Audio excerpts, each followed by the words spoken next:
तो गहलोत गवर्नर और गदर, और इस गदर को दूर कहीं बैठी राजस्थान की जनता मासूमियत से देख रही है, इंतजार कर रही है कब फैसला होगा उनके भविष्य का।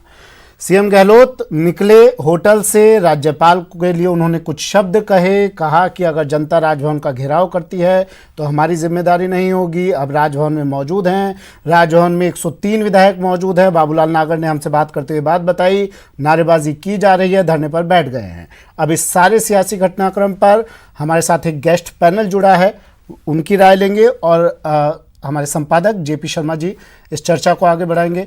Over to you sir. शुक्रिया सुमित। देखिए, बहुत दिलचस्प बात है, 11 जुलाई की रात से ये मामला सियासी जो भूचाल आया, उसके बाद से सबसे पहले लोगों की नज़र रही मुख्यमंत्री निवास पर जो पहली विधायक दल की बैठक हुई थी, जिसमें बागी कैंप के लोग नहीं थे।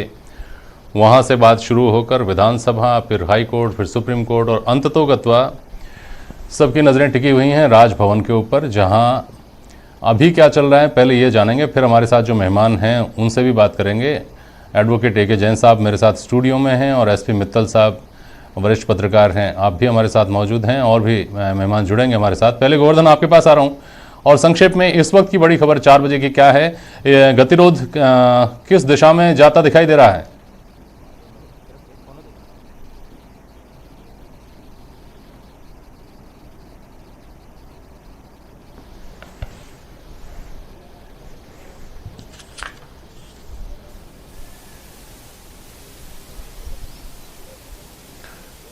गोवर्धन, जो डेडलॉक वहां बन गया है वो किस दिशा में जाता दिखाई दे रहा है अब हमको आगे?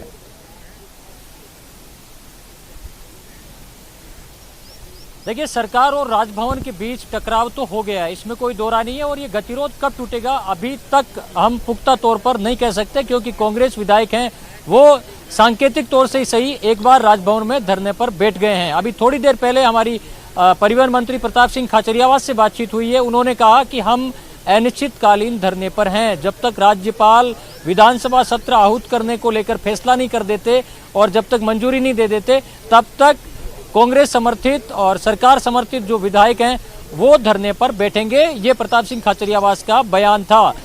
तो आप समझ सकते हैं कि ये डेडलॉक की दिशा में बढ़ता हुआ दिख रहा है, लेकिन इतना तय है कि सरकार और राजभवन के बीच गतिरोध बन चुका है। राजभवन के राज्यपाल के अपने तर्क हैं विधानसभा सत्र नहीं बुलाने को लेकर के। राज्यपाल ने विधिक राय मांगी है इसको लेकर के। राज्यपाल का ये कहना था, क्योंकि आज जो मुख्यमंत्री की भी उनसे बातचीत हुई थी, पिछले 6 दिन में 3 बार मुख्यमंत्री हैं वो विधानसभा सत्र को लेकर के राजभवन में राज्यपाल से मुलाकात कर चुके हैं। जो अंदर से जानकारियां आ रही हैं उसके मुताबिक राज्यपाल ने इसको लेकर के विधिक राय मांगी है कि क्या कोरोना के इस काल में हाउस बुलाया जा सकता है। क्या राज्यपाल ने यह भी पूछा है कि क्या ऐसी एक्स्ट्रा ऑर्डिनरी सिचुएशन पैदा हो गई जिसकी वजह से कोरोना काल में विधानसभा सत्र बुलाया जा रहा है। ये एक्स्ट्रा ऑर्डिनरी सिचुएशन सरकार को देनी होगी, साथ ही जो विधिक राय है उसका इंतजार करना होगा। तो राज्यपाल का ये कहना था कि जब तक इसका जवाब नहीं मिल जाता और विधिक राय नहीं आ जाती, तब तक वो तत्काल विधानसभा का सत्र नहीं बुलाएंगे। एक तरह से उन्होंने दो टूक मना कर दिया तत्काल विधानसभा सत्र बुलाने से। डेडलॉक की जो शुरुआत है वो हुई इसी से है, वरना हाल के वर्षों में हमने ऐसे सीन नहीं देखे कि विधानसभा सत्र नहीं बुलाने को लेकर के इस तरह सारे विधायक मार्च करके आए हों। कांग्रेस के रणनीतिकारों ने इसमें एक और रणनीति चली है कि राज्यपाल को हेड काउंट करवा दिए अघोषित तौर से। राज्यपाल ने मांगा नहीं, परेड को लेकर के कहा नहीं, लेकिन एक तरह से परेड करवा दिया। आपने विजुअल भी देखे होंगे, सारे विधायकों से मिलवा दिया और कम से कम ये साबित करने की कोशिश कर दी कि उनके पास में नंबर हैं। हमारी विधि विशेषज्ञों से इस पूरे मसले को लेकर बातचीत भी हुई है। विधि विशेषज्ञों का यह कहना है कि कोरोना काल विधानसभा सत्र टालने का एक प्रमुख आधार नहीं हो सकता। आप वर्चुअली विधानसभा का सत्र बुलाया जा सकता है। अगर फ्लोर टेस्ट की बात होती है तो फ्लोर टेस्ट भी वर्चुअल हो सकता है। हमारी कई विधि विशेषज्ञों से इसको लेकर के बातचीत हुई है कि विदेशों में इसको लेकर के, क्योंकि टेक्नोलॉजी बहुत आगे बढ़ चुकी है, तो एक एक विधायक को अपने आईडी कार्ड के साथ वीडियो कॉन्फ्रेंसिंग से जोड़ करके और वोट काउंट किया जा सकता है। तो चीजें डेडलॉक की बजाय डेडलॉक तोड़ने पे अगर सोचा जाए तो ये जो रास्ते हैं वो अवेलेबल हैं कि आप वर्चुअल विधानसभा का सत्र बुलाने की मंजूरी भी दे सकते हैं। हालांकि जो परंपरा ये है कि विधायकों को विधानसभा में एक जगह सदन में बैठ करके जो वोटिंग का प्रोसेस है उसी से हम वाकिफ हैं, लेकिन न्यू नॉर्मल सिचुएशन अपनानी होगी कोरोना काल में। कई विशेषज्ञों ने हमें ये सुझाव दिया था कि कोरोना काल में न्यू नॉर्मल की तरफ हमें बढ़ना होगा, तो ऐसे में जो असेंबलीज हैं, संसद है, वहां भी हमें नए तरीके अपनाने होंगे। तो वर्चुअल असेंबली का सेशन और वर्चुअल वोटिंग भी हो सकती है। अगर राज्यपाल और विधि विशेषज्ञ मिल बैठ करके इस मामले का एक हल निकालें तो वर्चुअल विधानसभा सेशन की ओर जाया जा सकता है। हालांकि ये केवल विधि विशेषज्ञों का और जो दूसरे विशेषज्ञ हैं उनका सुझाव भर है। राज्यपाल इसको मानते हैं कि नहीं मानते हैं, ये उनके विवेक पर निर्भर करता है। जी गोवर्धन, क्या राज्यपाल ने स्पष्ट कर दिया है क्या कि मैं अभी सत्र बुलाने की इजाजत नहीं दूंगा, या ये कहा है कि मैं विचार कर रहा हूं, मैं राय ले रहा हूं, इसके बाद मैं आपको बताऊंगा?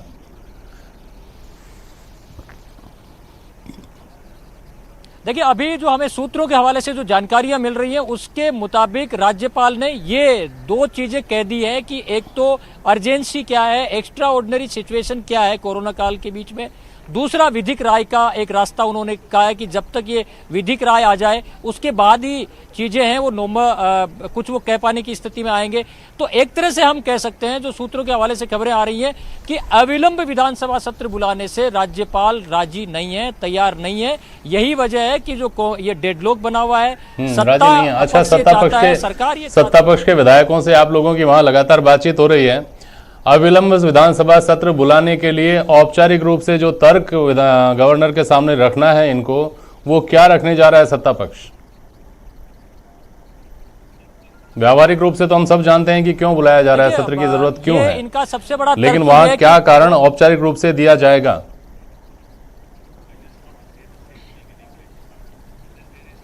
देखिए, इनके पास एक कारण है कि मुख्यमंत्री ने बयान में भी कहा कि वो विधानसभा के फ्लोर पर दूध का दूध और पानी का पानी करना चाहते हैं। मतलब ये जो मौजूदा राजनीतिक संकट है इसको लेकर के वो फ्लोर टेस्ट की ओर बढ़ना चाहते हैं। अब फ्लोर टेस्ट को क्या एक्स्ट्रा ऑर्डिनरी सिचुएशन माना जाएगा कि नहीं माना जाएगा, हालांकि सरकार के पास में हमारी जो बातचीत हुई है सरकार खेमे की ओर से जो जानकार हैं, जो रणनीतिकार हैं, सरकार के रणनीतिकारों का ये कहना है कि उनके पास इस बात के पुख्ता सबूत हैं कि एक्स्ट्रा ऑर्डिनरी सिचुएशन है, क्योंकि सरकार गिराने के प्रयास हुए हैं, षड्यंत्र हुए हैं। तो ये एक बड़ा कारण है और वो विधानसभा में जाकर के और इस पूरे जो राजनीतिक संकट है उसका पटाक्षेप करना चाहते हैं। तो ये अपने आप में सरकारी जो रणनीतिकार हैं वो इस पूरी सिचुएशन को एक्स्ट्रा ऑर्डिनरी सिचुएशन करार दे रहे हैं। राज्यपाल का तर्क है कि कोरोना काल चल रहा है, क्योंकि पहला जो बजट सत्र था वो तय समय से पहले इसलिए खत्म किया गया था क्योंकि कोरोना चल रहा था। तो राज्यपाल ने यह भी पूछा है उसमें कि ऐसा क्या वजह है कि आपने बजट सत्र को बीच में खत्म किया, उस समय भी कोरोना चल रहा था। अब चूंकि कोरोना की सिचुएशन उस वक्त से ज्यादा खतरनाक स्थिति में है, तो ऐसी क्या एक्स्ट्रा ऑर्डिनरी सिचुएशन आ गई आपके सामने, वो स्पष्ट कीजिए। ये पूरा जो मामला है ये विधिक राय के लिए भी भेजा गया है। तो ये तीनों पॉइंट जब तक स्पष्ट नहीं हो जाते सरकारी पक्ष की ओर से भी और विधि विशेषज्ञों की ओर से, तब तक राज्यपाल तैयार नहीं है।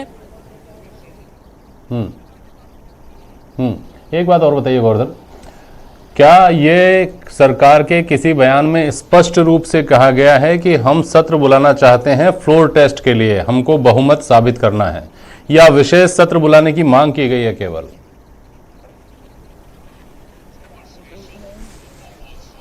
देखिए, मुख्यमंत्री ने यहां कूच करने से पहले, विधायकों के कूच करने से पहले मुख्यमंत्री का बयान जो था वो अपने आप में बहुत स्पष्ट था कि हम विधानसभा का सत्र है वो फ्लोर टेस्ट से गुजरने के लिए बुलाना चाहते हैं। उनके उस बयान का अगर मतलब निकाला जाए तो वो वही था, हालांकि शब्द अलग थे, लेकिन मुख्यमंत्री ने स्पष्ट कर दिया कि वो, मुख्यमंत्री के शब्द में कोट कर देता हूं, मुख्यमंत्री ने कहा कि हम विधानसभा का सत्र बुलाकर फ्लोर पर जाकर दूध का दूध और पानी का पानी करना चाहते हैं। फ्लोर का मतलब बहुमत साबित करने की प्रक्रिया से ही उनका हास्य था।